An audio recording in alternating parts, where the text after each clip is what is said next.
I'm going to talk a little bit about scales now, major and minor scales. It doesn't really matter. I'm just going to stick to the majors at the moment. Start from a fairly easy basis, I think. Now, if I play a scale of C, we all know that sound. But what I'm going to do now is play that scale, but break it up. Go all around different inversions of it. I'm going to use 2 octaves, actually.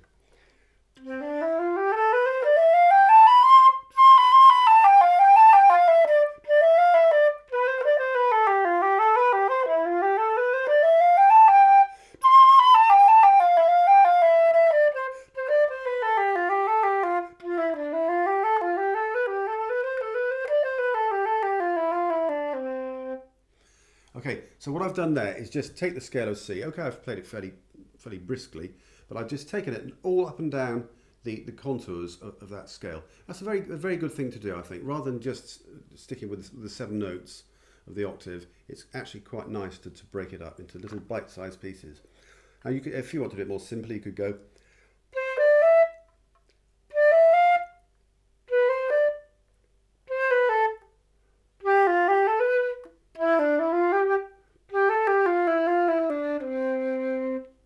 And then you could do it on the scale of F.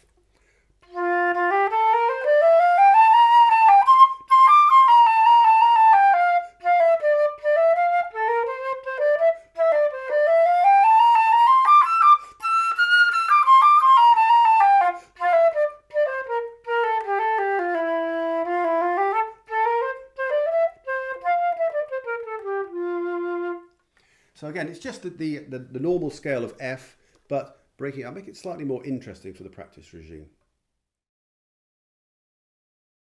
One of my favourite practice regimes is to do dominant sevenths, or seventh chords, as we would say in the jazz parlance, which of course is our C7, or the dominant seventh in the key of F, same thing. That, as I've just said, is in the key of F, so it wants to resolve onto F, so. Now if I then go from that F chord, but I stick in a 7th on that F7, that wants to resolve on B flat. And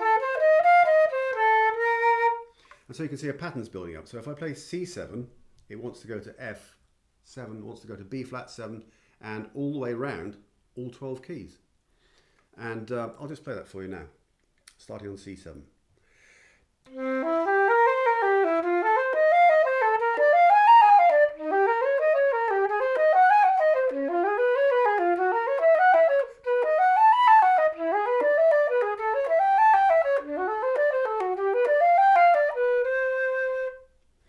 Okay, let's take this all around the houses, if you like.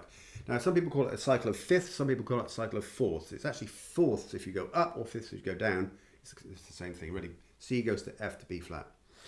Now, that's a very good thing to do because it actually gives you the flavour of the dominant 7th, or the 7th chord always wants to resolve. It's a top-heavy chord.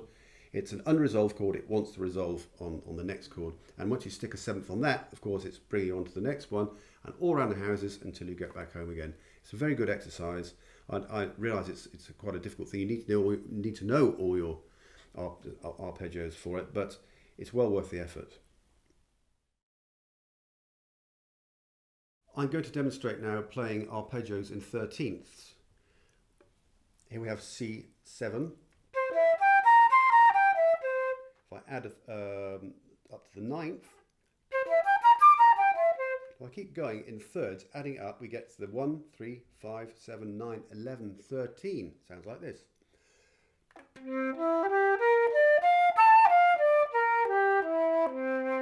C, E, G, B flat, D, F, A.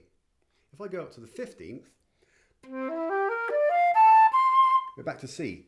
So it doesn't go any further than that. Or it stops at the 13th. We can go up to C13, and then, like the dominant 7th, it wants to go to F. So if I play now a whole sequence of the 13ths, going from C to F to B flat, let's see what that sounds like.